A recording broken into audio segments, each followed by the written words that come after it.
జై Shriram welcome to Divyasri kitchen. ఈరోజు vlog చాలా బాగుంది అండ్ అలాగే ఒక చిన్న టిప్ ఉందనమాట. వీడియో లాస్ట్ వరకు చూడండి. అండ్ అంతకంటే ముందు ఎవరైనా ఫస్ట్ టైం మన ఛానల్ చూసినట్లయితే ఒకసారి లైక్ చేసి సబ్స్క్రైబ్ అవ్వండి. అండ్ ఈరోజు వీడియో ఏంటి అంటే చిన్న టిప్పు. అన్నిసార్లు టిప్పు టిప్పు అంటే ఎక్కడా లేని కొత్త టిప్పు చెప్తుందని కాదు, లేదంటే ఎక్కడా లేని వెరైటీ వెరైటీ వంటలు చేస్తున్నానని కాదు. నాకంటే బోల్డ్ మంది ఉన్నారు. అండ్ మనం ఇప్పుడు ఎక్కడో లాస్ట్లో ఉన్నాం అనమాట. అలాగా ఇప్పుడే నడక నేర్చుకొని యూట్యూబ్లో నడుస్తున్నాం అనమాట. ఇదంతా ఎందుకు అంటే ఒక విషయం షేర్ చేసుకోవాలనిపిస్తుంది. ఏంటి అంటే నేనైతే యూట్యూబ్లో వీడియోస్ అప్లోడ్ చేస్తుంది నాకు ఎక్కడ ఎవరికీ తెలియని టిప్స్ తెలుసని కాదు, లేకపోతే నేను వంటలు ఇరగదీస్తానని కాదు.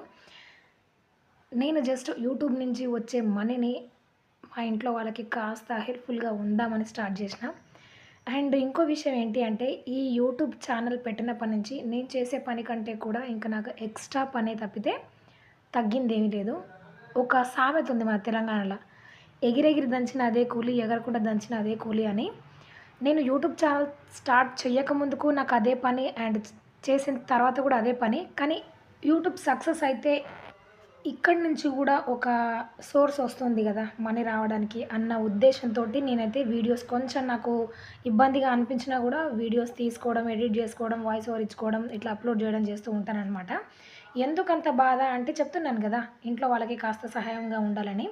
ఇప్పుడున్న ఈ జనరేషన్‌కి ఒక్కరు చేస్తే సరిపోదనమాట. ఇద్దరు చేయాలి. అందులోనూ 4 చేతులు కష్టపడితేనే ఫ్యామిలీని అలా అలా నెట్టుకురావచ్చు. ఆ ఉద్దేశంతోటి మాత్రమే నేనైతే ఈ వీడియోస్ చేస్తున్నాననమాట.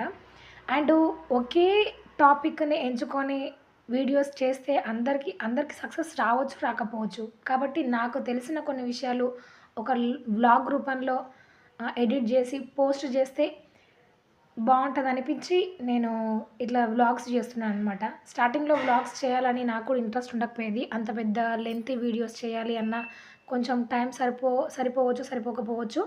ఒకసారి స్టార్ట్ చేస్తే మళ్ళీ దాన్ని అదే విధిగా కంటిన్యూ చేస్తూ ఉండాలి కాబట్టి ఒకే దానికి స్టిక్ అవ్వకుండా అటు డివోషనల్ సైడ్ సంబంధించిన వీడియోస్ కానివ్వండి, ఇటు ఇంట్లో రొటీన్ పనులు కానివ్వండి, లేదంటే షాప్ కాడ నేను చేసుకునే చిన్న చిన్న పనులు, చిన్న చిన్న టిప్స్ కానివ్వండి, ఇలాగ అన్నీ కలిపి అది కొంచెంగా అలాగా నేను వ్లాగ్ లాగా క్రియేట్ చేసుకొని, ఎడిట్ చేసుకొని పోస్ట్ చేసుకుంటున్నాననమాట.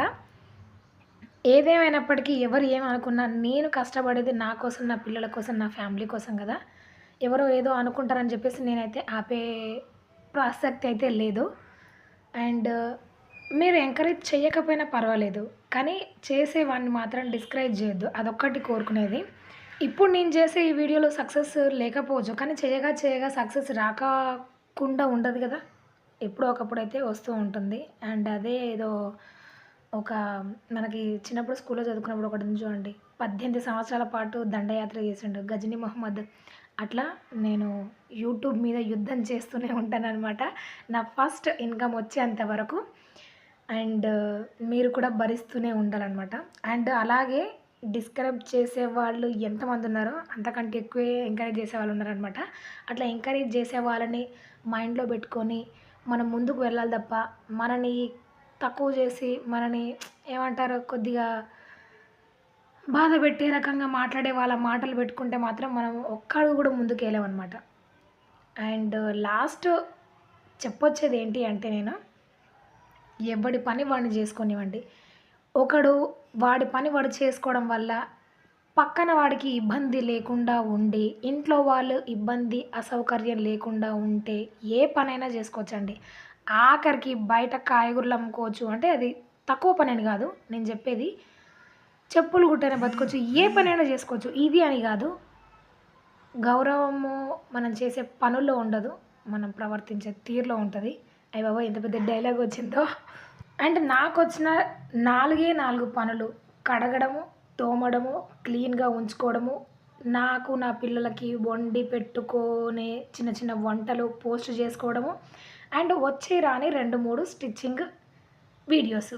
వీటన్నిటిని కలిపి ఏదో నాకు చాతనైన తీరులో నేనైతే వ్లాగ్ క్రియేట్ చేసుకొని, ఇట్లా ఎడిటింగ్ చేసుకొని పోస్ట్ చేస్తున్నాననమాట. అండ్ దీనివల్ల వచ్చే ఇబ్బందులైతే ఎవరికీ ఏమి లేదు నాకు తెలిసి. మా ఇంట్లో వాళ్ళకి లేదంటే అవతల వాళ్ళకి అసలు డెఫినెట్‌గా ఉండదు. ఒకరిని ఇబ్బంది పెట్టే పనులు నేనేమి జేయను. కాబట్టి కొంచెం నన్ను, నా వీడియోలని వదిలేస్తే నేను ప్రశాంతంగా వీడియోలు చేసుకుంటాననమాట. అండ్ ఈ మాటల క్రమంలో ఒక కర్రీ చేశాను గదా! ఇట్లా గ్రేవీ చేసి పెట్టుకున్నారనుకోండి మీరు, ఆ గ్రేవీని మీరు ఎన్ని విధాలుగా ఉపయోగించుకోవచ్చో తెలుసా? ఇట్లా చేసిన గ్రేవీలా మీరు చేప ముక్కలేస్తే అది చేపల పులుసయితది. గుడ్లు ఉడకబెట్టి వేస్తే గుడ్ల పులుసయితది. అండ్ ఉడికించిన బంగాళదుంపలేస్తే కుర్మాలాగా మంచి గ్రేవీతో టేస్ట్‌గా ఉంటదనమాట. అండ్ దాని ప్లేస్‌లోనే కాలీఫ్లవర్‌ని గూడా కొంచెం సాల్ట్ వేసి ఉడికించి ఈ గ్రేవీలో కలపండి. చాలా సూపర్‌గా ఉంటదనమాట. ఒకసారి డెఫినెట్‌గా ట్రై చేసి చూడండి. ఇట్లా ఈ గ్రేవీ బాగా ఆయిల్‌లో ఫ్రై అయిన తర్వాత ఇందులో ఒక కప్పు చింతపండు రసం అండ్ అలాగే ఒక గ్లాస్ వాటర్ పోసుకొని బాగా ఉడకనిచ్చేసి నేను చెప్పిన వెజిటబుల్స్ కానివ్వండి, ఆహ్, గుడ్డు, చేపలు కానివ్వండి వేసుకొని కొత్తిమీర వేసి దించేస్తే సూపర్‌గా ఉంటదనమాట. ట్రై చేయండి. ట్రై చేసి ఎలా వచ్చిందో కామెంట్ సెక్షన్‌లో తెలియజేయండి. ఒక చిన్న ఇంజెక్షన్ కోసం గంట సేపు ఏడ్చిందండి. జస్ట్ దెబ్బ తాకించుకొని టీటీ ఇంజెక్షన్ ఇప్పించుకోవడానికి 1 సెకండ్ చేసే ఇంజెక్షన్‌కి 1 అవర్ పాటు ఏడ్చిందనమాట. అట్లుంటది దివ్యమ్మతోటి. ఏడుపులు, గీడుపులు నా దగ్గర నడవయి గాబట్టి అయ్యాకాడ ఏడుపనమాట. మనం ఏడుస్తే ఊకునేటోళ్ళం గాదనమాట. అందుకనే నా దగ్గర గారాబాలు, గీరాబాలు ఏం పనికిరావనమాట. అంతేగా ఎప్పుడైనా అమ్మాయిలు తండ్రి దగ్గర చానా గారాబాలు పోతారు. నా దగ్గర నడవయి గాబట్టి అయ్య దగ్గర గారాబాలు పోతుంది మా దివ్యమ్మ. అండ్ ఈరోజు టిప్ ఏంటి అంటే వేస్ట్‌గా క్లాతులు ఉండిపోతాయి గదా! నేను లైనింగ్ కట్ చేసినప్పుడు మిగిలిన క్లాత్ అనమాట. అట్లా అప్పుడప్పుడు మిస్టేక్‌లు వస్తుంటాయి. వాటిని వదిలేసి మళ్ళీ ముందుకెళ్తూ ఉండాలనమాట. ఇట్లా వేస్ట్‌గా మిగిలిన క్లాతుల్ని చిన్న చిన్న ముక్కలుగా కట్ చేసుకొని నేను ఆల్రెడీ ఒక చిన్న బ్యాగ్‌లాగా కుట్టాననమాట. 3 సైడ్స్ క్లోజ్ చేసి ఇందులో మొత్తం స్టఫ్ చేస్తున్నాననమాట. దాంట్లో మొత్తం ఈ కట్ చేసిన పీసెస్ మొత్తం కూడా దాంట్లో దూర్చేసి ఇంకో సైడ్ కూడా క్లోజ్ చేసుకోవాలి. ఇది కొంచెం చిన్న దిండులాగా అయితదనమాట. ఇది ఎందుకు అంటే నాకు మిషన్ కాడ నేను ఏదైనా స్టిచ్ చేసేటప్పుడు జారిపోతూ ఉంటాయి. అట్లా జారిపోకుండా ఉండడానికి గుండు పిన్నులు, సూదులు అవి ఇవి పెడుతూ ఉంటాం కదా! అవి ఎక్కడ పెడితే అక్కడ దొరకవు కాబట్టి సడన్‌గా చేతి కింద ఉండాలి కాబట్టి ఇట్లాంటివి ప్రిపేర్ చేసుకున్నాను అనమాట. నేను ఆల్రెడీ ఒకటి చేశాను. అప్పుడప్పుడు షాప్‌కి కోతులు రావడం చేత దీన్ని కటింగ్ చేసి వేస్ట్ చేశారనమాట మా ఇంటి కోతులు. అందుకనే ఇప్పుడు ఆ స్పాంజ్‌ని పక్కన పడేసి అప్పటికప్పుడు ఇది స్టిచ్ చేసుకున్నాను. ఇట్లా వేస్ట్‌గా ఉన్న క్లాతులతో ఇట్లా ఇట్లా కుట్టుకోవచ్చు. లేదంటే మనము నెత్తి కిందకి పిల్లోలాగా కూడా స్టిచ్ చేసుకోవచ్చనమాట. చాలా సాఫ్ట్‌గా, స్మూత్‌గా ఉంటదనమాట. ఇట్లా కూడా ట్రై చేసి చూడండి. అండ్ నెత్తి కిందకి పిల్లో ట్రై చేయాలి అంటే కొంచెం ఎక్కువగానే కట్ చేయాలి. ఓపిక ఉంటే కట్ చేసి ఇట్లాగా పిల్లోలాగా స్టిచ్ చేసుకోండి. అండ్ ఈ మినీ పిల్లో ఎలా ఉందో కామెంట్ సెక్షన్‌లో తెలియచేయండి.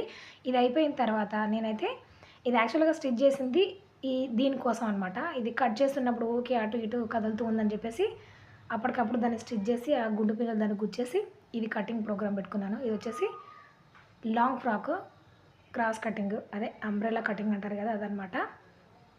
అండ్ 3 మీటర్లలోనే ఎట్లా కుట్టానో ఫుల్ లెంత్ వీడియో పెడతాను. ముందు ఛానల్‌లో వస్తుంది. ఒకసారి వెళ్ళి చూడండి. ఇది లైనింగ్ అండ్ అలాగే మెయిన్ ఫ్యాబ్రిక్ కూడా కట్ చేశాను. ఇదొకటి పాత శారీ అనమాట. పాత శారీ తోటి ఇట్లా ఫ్రాక్స్ స్టిచ్ చేయించుకుంటున్నారు. ఎక్కువ శాతం నా దగ్గరకొచ్చేవి ఏవి అంటే ఓల్డ్ శారీస్ తోటి కొంచెం డిజైనర్‌గా ఏమన్నా ఫ్రాక్స్ కుట్టమని మాత్రమే వస్తాయన్నమాట. ఎక్కువ శాతం అవి వస్తూ ఉంటాయి. అండ్ రీసెంట్‌గా అయితే ఒకటి నేను బ్లాక్ శారీ తోటి కొంచెం డిజైనర్‌గా ఒక ఫ్రాక్ కుట్టాననమాట. అది నేను లాస్ట్‌లో ఫోటో యాడ్ చేస్తాను చూడండి. ఇట్లా మొత్తం కటింగ్ అయిపోయిన తర్వాత ఒక రోజు మొత్తం దీన్ని హ్యాంగ్ చేయాలనమాట. ఇట్లా హ్యాంగ్ చేస్తే ఏమైతదంటే మనం కట్ చేయడం కరెక్ట్‌గా కట్ చేసినా కూడా ఇలాగా ఎక్కువ తక్కువలో వస్తూ ఉంటాయన్నమాట. అట్లా రాకుండా ఉండాలంటే ఇదొక టిప్ అనమాట. ఏం చేయాలంటే ఇలా మొత్తం కుట్టేసిన తర్వాత ఒక రోజు మొత్తం దీన్ని హ్యాంగ్ చేస్తే అది ఎంతవరకు సాగాలో అంతవరకు సాగి ఇంగా మనం కుట్టిన తర్వాత మళ్ళీ ఎక్కువ తక్కువలో కాకుండా ఉంటుందన్నమాట.